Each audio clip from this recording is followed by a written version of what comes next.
when that angelic, and angelic could be either angels of the host of heaven to do powerful, mighty things and protect us on our behalf, or angels of darkness that were once in heaven or are now here that are allowed to reap what you would say fury under the guise that it is God doing, but really it is not. As you were opening my mind and seeing where new grow zones are, well, why is it that there could be some military action in those same sectors emerging or better grow zones? Who's going to have that land? Who's going to be able to actually have those resources?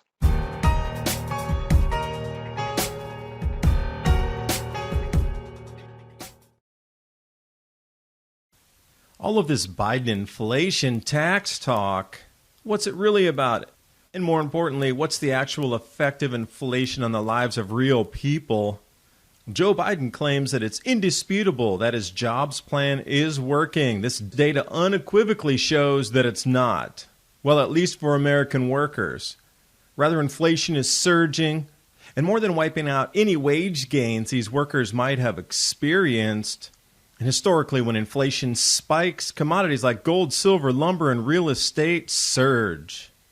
Learn how simple it is to add physical gold and silver to your portfolio ahead of the rise in inflation and predicted price rises. Patriot Gold Group has a no-fee-for-life IRA where your IRA or 401k can be in physical gold and silver, and you may be eligible for the no-fee-for-life IRA.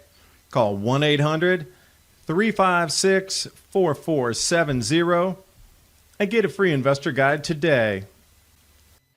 And the knowledge that Patriot Gold Group is Consumer Affairs' top-rated gold IRA dealer 5 years in a row from 2016 until present.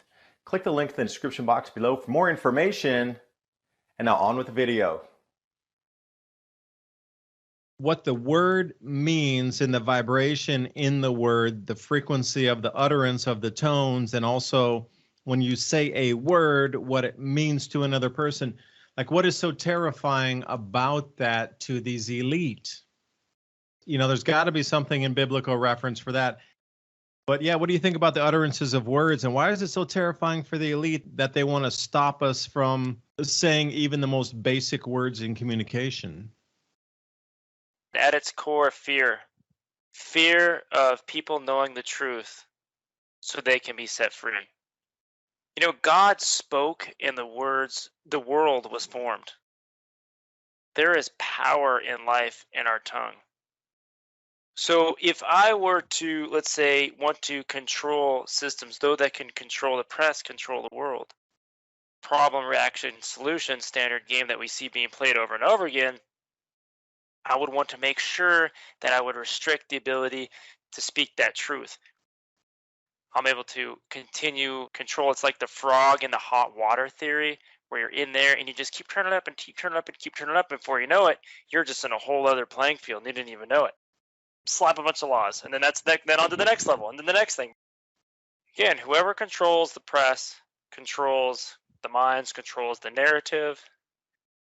As more of people are hungry for the truth, and they are right now, there is not a greater time in the history of the world to share the liberating truth than right now.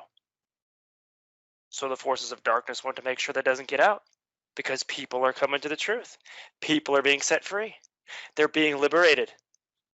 A major reason why Christ was crucified, the author and the speaker, never a man lived even like that, is because of the words he spoke. Up all the way to the crucifixion. Those powers that be at that time, what happened was, it was actually, this is really, really interesting. Check this out. At that time, the religious side rallied because they didn't have the power to eliminate Jesus speaking the truth and the Son of God, the Son of Man, and his followers. So they linked up with the government side, yoked up with that agency to then enforce what they were doing. And it makes me wonder, why is a religious leader standing before Congress giving instruction on how governments should be operating? Church and state should never be connected. And why are we being so pushed into this church and state bond. What happened then?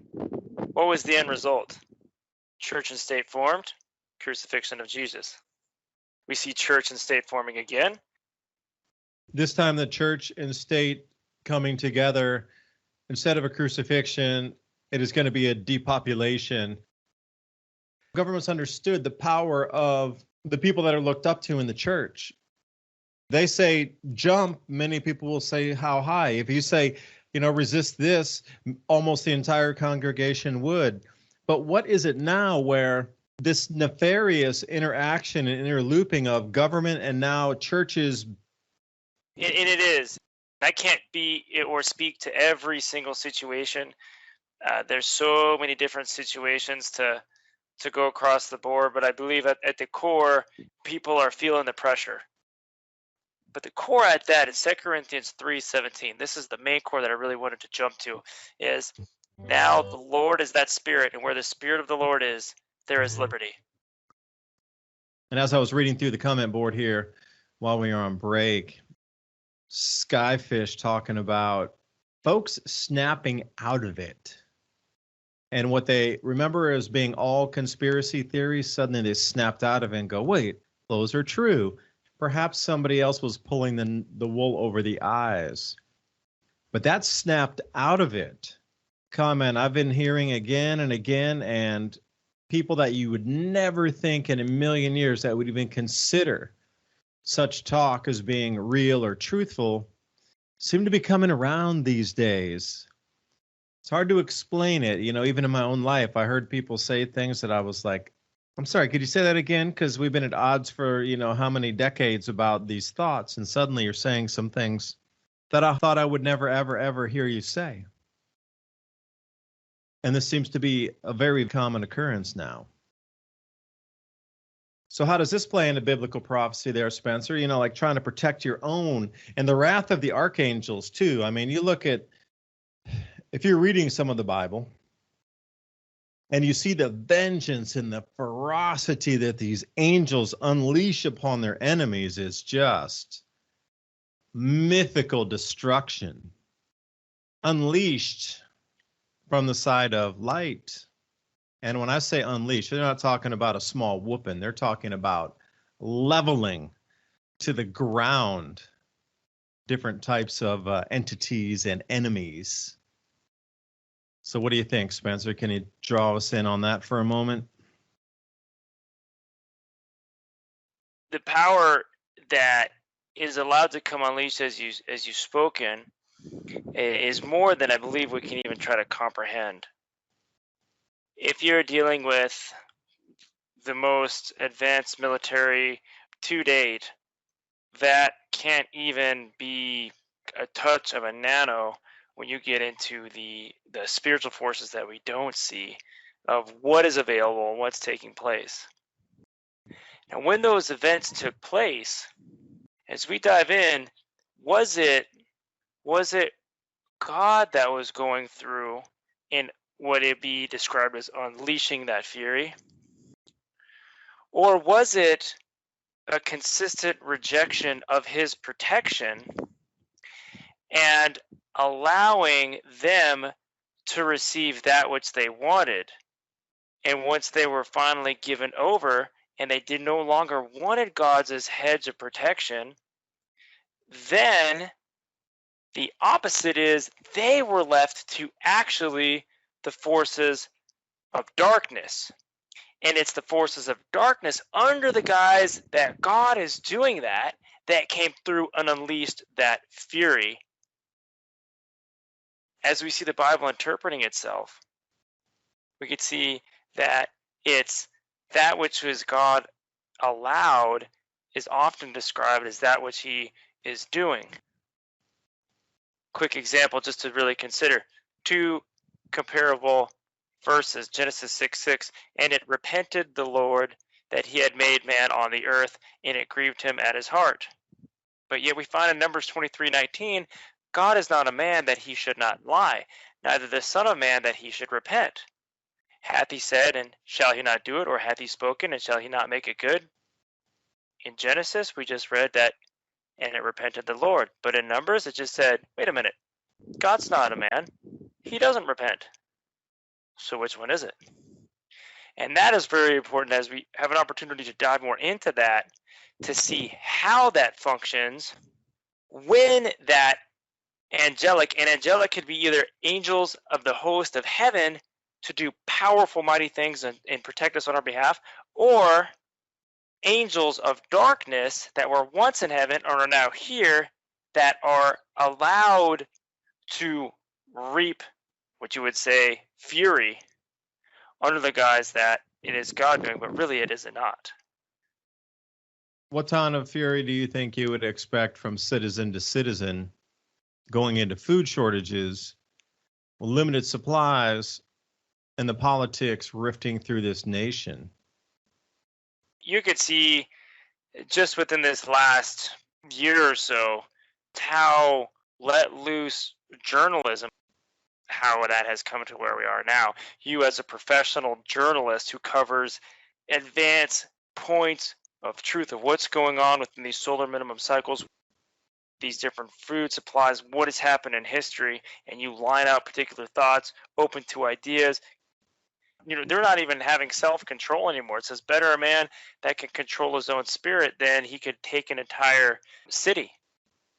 I believe that comes out of Proverbs. I could find you that verse specific, and you could see that it's going to get, you could either say entertaining, interesting, or quite powerful. But we can choose where we can stand, or we can stay in self-control and not get triggered or allured and pulled to those, and that's where the greatest stance is. Because, Jesus was standing there, and they had all these levels of security there, and they thought that he was locked in there, and they thought, man, we got you, you know what? And he just was simply going, I don't have to do anything. With one word, I can have legions of angels on my side right now. Order out of chaos, then that solution would then be called out to the people. What you'll find is that actually out of fear and out of things getting so much more challenging, it isn't that it's being forced. It's actually the people are calling for the quote-unquote solution. Here's something to really consider on that. 1 Thessalonians 5:3 says, for when they shall say peace and safety, then sudden destruction cometh upon them, and they shall not escape. But God has already given us our abilities to escape. We have to keep getting, the next thing. Oh, we're going to have UFO events. And then after that, oh, there's got to be something. Eventually, we got to keep covering up what's really going on, keeping our minds like hyper-stimulated. The next greatest thing, oh, well, this thing's happened. Oh my gosh, now this. And then, oh my gosh, now this. And eventually, as people become more and more awake, they're going to run out of stories. And they're just going to have to really start going, okay, hold on. People are becoming awake now. You're running out of smoke. The smoke machine's getting a little dry. Well, I could throw a little bit in there for the smoke machine. They'll just drop a few hyperinflated American dollars in, and the next thing will be the economic crash, because you can already see the way it's coming in. Food prices are going to be doubling by the end of the year. If you have been watching the crop reports, wheat is going to commit at a 33-year low, which I find that number 33 in the news report kind of interesting. But it's going to be a 33-year low for wheat this year. And oats globally is the lowest planting ever recorded since records began of oat planting. And I'm thinking, they talked about oats being planted clear back to the 1600s. So you're telling me we're going back to the 1600s in terms of like low planting for oats on the acreage? And a lot of things that we're seeing across the board for soy and corn and beef and everything ag, and now the suspension of Smithfield Foods. They're going to be exporting most hogs over to China. We got the biblical floods in China. No kidding, biblical again. I mean, Beijing is at a standstill from being underwater, and then all of the grow zones that didn't recover last year are underwater even more than they were last year. There's an enormous amount of hungry mouths still to feed, yet there's less and less and less crops to feed these people across, and including myself, across the world here. I got 8 billion mouths to feed. And when you look at it, these four horsemen, one of was a famine. Communism is a plague of the mind. And if you're talking about a massive plague coming in, that's it. Communism is it, the plague. The economics would be next. What will food prices, doubling food prices in an economic collapse and a hyperinflationary event, move into government control in addition to what we're seeing right now? The level of control that governments are trying to get to is just maddening, because something's going on in our minds that's going to topple this dark regime globally. This whole pendulum swing from lightness to darkness and back again through glaciation cycles and interglacials, the yugas. We're back at it again. And what could be the next big thing? Alien invasion? Sure could. A meteor strike coming out of the heavens and smashing into an ocean, causing a tidal wave. But that would be a one-time event. And whenever, after the damage was done, then it would be, I don't know, you kind of clean up, right? So what would it be the catalyst to start on to a global war? That's a regional war that moved into a global thing with a nuclear exchange. What is the next big thing to terrify people, to get them in line, to be more overseen? What would be the next big thing? You're right. We're running out of things that could scare people. The economy itself evaporating, or a reset in currencies, confiscation of gold and silver, or a reset in currency and hyperinflation. So, Spencer, what do you think the next one's going to be? Because we've run out of choices. There's got to be something massive in the future to spook humanity once again, to give up more rights. In the trajectory we see within the housing markets, there's some pretty good amount of hyperinflation. The median house price just getting higher and higher. People getting pushed into a corner. It seems that when there is economic hardships, it just so happens that war kind of takes place. Well, obviously, we're having the war on food, at its core. One, to take over large farms, eliminating the small one, control the food, control the people. As you were opening my mind and seeing where new grow zones are, well, why is it that there could be some military action in those same sectors, emerging or better grow zones? Who's going to have that land? Who's going to be able to actually have those resources?